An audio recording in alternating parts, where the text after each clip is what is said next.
सगळ्यात महत्त्वाचं कारण जर सांगायचं झालं तर सेल्फीच्या नादामध्ये आहे ना खूप लोकांनी आतापर्यंत आपले प्राण गमावले. काहीतरी वेगळं करतोय बाबा, की मला काहीतरी वेगळं दाखवायचं आहे, ह्या नादामध्ये आपण कुठे जातोय हे काय कळत नाही. म्हणजे नॅचरल डिझास्टर आलं आणि माणसं त्याच्यामध्ये अडकली हे क्वचितच होते.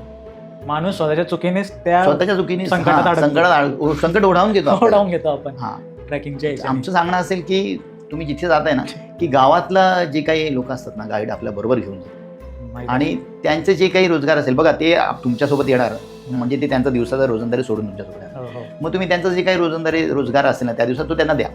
तिथे तुम्ही बार्गेन करू नका.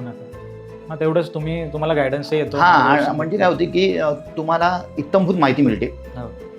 तिथलं वाटा किती आहे, त्याचं काय त्याचं खासियत आहे, वैशिष्ट्य काय आहे त्या किल्ल्याची, त्या गटाची, तुम्ही जाताय त्या ठिकाणाची. काही इमर्जन्सी आलं तर त्याच्यातून बाहेर काढायची पूर्ण ताकद त्यांच्यामध्ये असते.